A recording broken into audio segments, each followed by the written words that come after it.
their social medias, or it's one big spam and it's really a turnoff for potential users. So today, episode 146 on the Social Genius podcast, we're going to specifically break it down, niche it in to talking about optimizing, updating, fixing your profile on Facebook and TikTok. Because Tristan, we focus on Instagram a lot, so we're gonna give Instagram a break today. Dude, two things I noticed from your intro. By the way, great job, Jeff. Two things. One, holy shit, you've gotten better. That's one. And number two, so we both use one word a lot. You use niche, you niche down. Okay, that's the one word. And I use deep, right? Let's go deeper. Let's go deeper. So it's interesting. I just noticed that. I thought you would really like those thoughts. Yeah, I appreciate it. I always like to hear that. Yeah. But with that, yes, profiles. Why are they important? Well, it really tells people who you are and what you do. And some of us haven't realized that that's how social media works. When somebody likes you, Jeff, when I like your stuff, I'm like, who is this guy? Yeah. Click. But it's kind of spammy looking. It's disorganized. I don't want to read it. Then I'm going to move on. It's that fast. It's very, very important. Jeff, why is it important to you? What have you noticed? Actually, it's important. I'm glad you said what you just said, because here's the other reality to your profile. We all just magically think, just like when we think we post and our entire friend list sees our post, which it's like 10, 15%, right? The same thing goes for your profile. Nobody's checking out your profile unless one of two things happens. Unless you're literally giving it to someone, hey, go follow me, or you create compelling content that makes them want to seek more and see more about you. So although it's not something necessarily that people are coming in droves to do, when they do go there, the only chance in hell that you have of getting them to follow you is grabbing their attention with that profile, that bio. And it needs to quickly, easily, and very clearly tell an audience who you are and make them feel connected to you and give them a compelling reason to follow. And here's what's not going to work, Tristan. I am the #1 real estate agent in my market, top real estate agent in my office. I was #1 in my market. That's not going to cut it. That's going to make them run the other direction. That's very true. With that, let's take a look at two profiles. Let's start with TikTok. I want to go to Zach Faust because we just finished talking to Zach, good guy out of Delaware, real estate agent, broker. And then I want to go to Jeff's. But first, let's take a look at Zach. For those of you just listening in, we'll do our best to guide you through this. And for those of you watching, I'm on TikTok looking at Zachary Loft's profile. It's very, very, very simple. In fact, some people would be scared to put this amount of content, which is not a lot, on here. And I think it's powerful. What we're looking at is 3 simple lines with a link. First line, it says Delaware's Realtor. It's got a little house emoji after. Then it says 302 content with a little pin. Like probably the area code. Yeah, 302 area code. It's like Mr. 305, right? Mr. Worldwide. Yep. Pitbull, right? Smart. I like that. Mm-hmm. And then a little line that divides the first portion, which says 302 content, with Army Vet. And then it has an American flag. Underneath that, it says donate below, a little doggy, and then a little arrow emoji. And then if I click on the link, it's going to take me to his landing page, which is very simple. It shows his brokerage, some tabs at the top, but more importantly, if you're watching on mobile, for this one, it says a little bit about who he is and how you can work together. And then all the other things like the Delaware relocation guide, everything that stays within the world of what we saw on his profile. And I think that's important, man. It keeps everything in place. Similar, Jeff, by the way, if I go to yours, Jeff Fitzer. Why is it? Wait a second, Jeff. What the hell is this? What? I typed in Jeff Fitzer. Huh. And then why? Jeff Fitzer in the Google search. Dude. That's what people are searching. Wow. Bunch of pervs. I mean, dude, the TikTok search I'm typing in Jeff Fitzer and it says Jeff Fitzer's wife as the second under Jeff Fitzer. That's tell your wife. She's gonna love that. He's not gonna love that. So she's not gonna love that. Anyway, here's Jeff. It's a Lake of the Ozarks lifestyle. And again, super simple and great, really to the point. It has a little emoji of a boat, says Lake of the Ozarks lifestyle, and then a little boat, speedboat. It has a yacht and then a speedboat, little emoji. And then we share all things lake life with a little camera emoji and then a simple link. Jeff, you choose beacons as a link. If I click on there, it's going to take me to his. I need to change that. I need to update that. What are you going to update it to? We actually have a link tree for Lake of the Ozarks lifestyle. I like that, man. And then obviously it has everything great here, all your other socials, join my newsletter, and then a little bit about you, who you are, more videos, YouTube, and then packages for social media. I like this. I like this. Actually, you know what? Yeah. No, maybe not, because now that I didn't tell you this, so I've got 3 clients at the lake. I think you knew that, but I was down there this past weekend. I think I picked up 3 new clients. That's why I keep that up there, because they can go there and see how they can hire me and what I charge. Yeah, all right. Just talk myself out of it. No, it makes sense, dude. I love that. It puts it all in one place and it's simple. I think the things that we need to look at when it comes to TikTok is obviously have a profile picture, right? That's important. User and bio, which is normal again. I think the one thing we forget to put in there as businesses, because most of us listening in or watching are business owners, is one simple link that wherever you send them to, it gives them information as to who you are, what you do, that aligns with the profile words that you chose at the top. And sometimes there's a disconnect there. Jeff, do you see that sometimes where they either don't put a link or the link they put just has nothing to do with what they're talking about? Yeah. First of all, with TikTok, the tricky part that you didn't mention, it's 80 characters, which is very limited. That's why they're so short. So you really have to get creative, but also very direct to the point. Like with Zach's, like the whole 302 thing means nothing to me, but I knew by seeing it, it probably means everything to people there.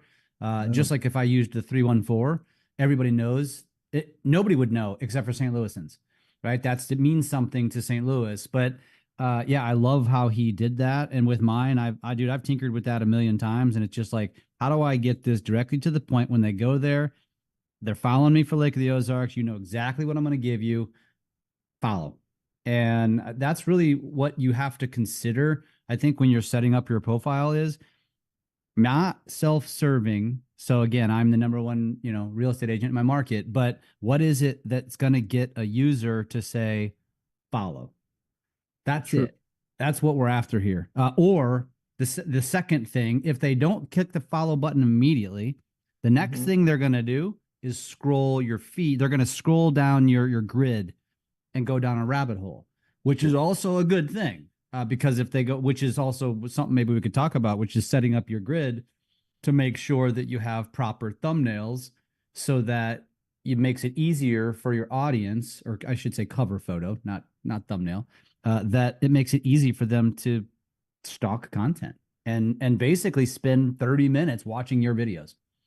Yeah. And I think when you're looking at the profile part of that, Jeff, is exactly what you said. It's what did you pin at the top that explains who you are with short videos or the type of content that they should expect based on what you pinned at the top. So I think we should really be careful what we pin at the top when it comes to TikTok, so it could tell the story of what we want people to see. That's a great point. And let's talk about that for a second, because a lot of people don't pin. I actually got off a coaching call today and one of my clients hadn't pinned. I'm like, dude, stop what you're doing. We got to go pin 3 videos right now. And I think it's a combination. I personally believe you should create a video that basically says, here's what you can expect if you follow me. So you literally break it down for people. Because, you should have an avatar if you're going down this rabbit hole. So, speak to that avatar and you don't worry about anybody else. And then the other two, Tristan, I think either are one of two things. what is a really strong representation of the type of content you can create? So, AKA, let me entertain you, or a flex with some of your best performing content. Don't Mm. automatically pick your best performing content if it's not a representation of your brand. But if it is, if you can do both, that's a win-win. But I think a flex is important. People see, ooh, they got a 1 million view video. All Yeah, right, they must be true. pretty good at this. Very true. It's a subliminal message. Really good point. All right, now let's pivot over to Facebook. When you're looking at Facebook, Facebook as a whole is a little bit different on the page itself. It almost feels like a website in comparison to something that's meant to be seen on mobile like TikTok or Instagram. So if I'm going to go over to Austin Armstrong's Facebook, let me see if it shifts over to my screen. There it is. If you're watching, you can see I've got Austin Armstrong. He's got 928,000 followers. And the very first thing that pops up is a big banner at the top. And he's using it to tell a little bit about what he does. And I think that's key, especially as a business owner, right? Now there's a few different options you've got here. One is you want to be clean, or you want to do what he did, which is promoting his company, Syllabi.io. Now, the two opportunities you have here, one, banner, two, picture for your profile, right? And yes, see if you can make them different, see if you can change them up. But yes, it should be you, unless it's a page that's for your business or for the area you're working in. Like Jeff has the Ozarks also for Facebook, so it's not necessarily going to be his face on it at the top, but it's an area. And he's got a great logo too. As you scroll down, you have some options here that you need to work on. And some of you have this empty. And the more information you have on here that pinpoints who you are and where you're located, this helps because if you type in, I'm going to stop sharing this page. I'm just going to go to Google. This is the importance of a profile. If I type in Austin Armstrong and I type in syllabi, let's see what pops up. For very first thing that pops up is LinkedIn, which is awesome. If I spelled it wrong. So, but the next thing that pops up is as a social platform is Facebook. And it says right here, it says, so I made Syllabi for you, an AI powered website. And I think we forget how powerful profiles are, specifically Facebook and LinkedIn's, because they grab a lot of Google juice. And if we go over, let's say to mine, you see at the very top, I've got a hero image where I made it super easy. If you want to get more of me, here's my website. Here are the other channels, a picture of me. And then I've taken it a little bit further because Facebook does give you options to link up all of your socials. I put in Instagram if you want to take a look at there, YouTube, TikTok. I have my beacons, and I have two other websites. And they're all organized so it's not spammy looking because Facebook did a good job there. Right. And so one of the other things that I do on the profile is I put my phone number right in the profile section, because when you go to Google, again, let's just type in Tristan. Let's see where Facebook is. You spelled your name wrong. I did. No, I'm just messing with you. I thought I did. I think you got me on that one, dude. If you go down, the one thing people look for if you don't have your Google business profile up, they're always looking for ways to contact you. And if you make it easy for them, one of the ways is put your phone number on your profile. So it pops up, and when people click on it, it'll go directly to your site and they can find your phone number right there. When you're looking at this, Jeff, what pops out for you when we're talking about just the profile section? To me, actually, your cover photo is, to me, very underrated. I think that a lot of people lean to a lot of real estate. They'll put like a business card there. And, I think when you're thinking about you as a real estate agent, so the two examples you shared, you two can get away with that. Whereas I think a real estate agent leans to put like I said, a business card or something very real estate driven. But why is again, who's your avatar? If your avatar is homeowners, you really want to connect with them on a personal level.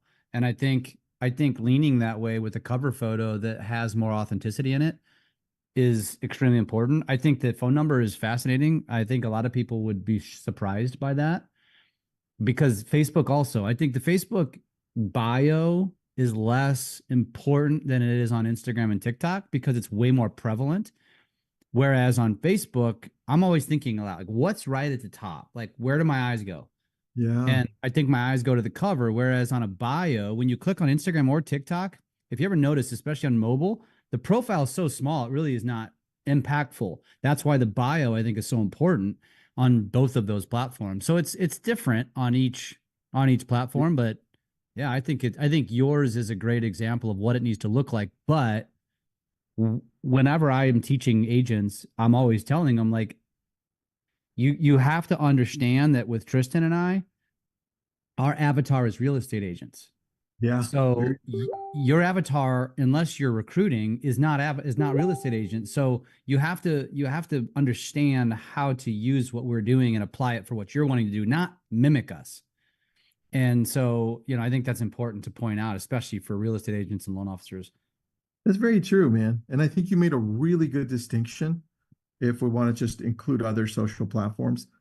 TikTok and Instagram both have a lot of their real estate space, right? That area over there for profile, more for words, and they allow a link there. So what you say and how you say it with emojis or simplicity matters a lot more than when you go to say YouTube or Facebook, where the top of it is a big banner that has to tell a story when people get to it.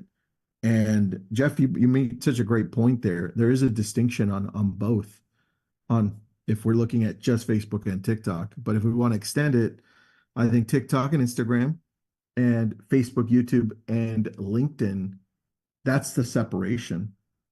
Actually, you know what? If we include X, that would probably fall. Let me jump in on X on my phone. Yeah, you know what I found interesting that is kind of off the cuff here, but as you Googled those for you and Austin, I thought it was fascinating. LinkedIn #1 for Austin, Yeah. website #2, X #3, Facebook 4. What I found most fascinating is you.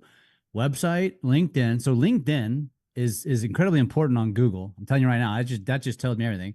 Then you got YouTube, then Instagram, then your website again, then X, then Facebook. Like that surprised me. Your Facebook is pretty, yeah. But then I look at my own, Facebook's #2. So it varies. Obviously, it's also going to depend on where you're searching from. So if you pull me up, it might show something different. For me, I show Instagram, Facebook, LinkedIn, and then YouTube. Huh. Yeah. I'm typing in, let's see here. Lake of the Ozarks. I'm just typing in Lake of the Ozarks. No, I typed in my name. Oh, yeah, no, I wanted to see Lake of the Ozarks. Yeah, I do too. Now that you said it. But be specific with lifestyle. Because I think if you just do Lake of the Ozarks, that's gonna be a tough one to own. Yeah, interesting. Yeah, I just typed in your name. Here's what's showing up so people can see. We've got Instagram first, right? I made sure I didn't spell your name wrong. That's funny. Yeah, yours is the same. So got yours up here. LinkedIn is second. That's crazy, man. LinkedIn, Facebook, man. YouTube is fourth, and then you've got your business website. Yeah, interesting. And then X. Dude, look at this. I love it. Look at this. Social, social, social, social. Yeah. And then yeah. social. Your top 4 six, or 5. 5 of them are social. In your Scroll down past X. What's down after X? More social. More social. TikTok. More social. Dude. Interesting. Wow. And it finally gets to Drunk on Social. We need to do a better job for Drunk on Social. Crazy, dude. That's crazy. I love that. Anyway, well, yeah. That's all I have, man. Anything you want to add on both profiles? No, I think it's just important. It gives people something to think about. And I think you got to apply this on all your platforms. But again, understand that as a real estate agent, what are people searching for? We are the one business that I think you got to, it goes counterintuitive to SEO. I just don't think I think a lot of real estate terms in your bios is actually more detrimental than it is good. And so be very careful with that when you're building your bios as a real estate professional. I agree. Thanks for being on, everyone. Thanks, Jeff. It's a good one. Peace.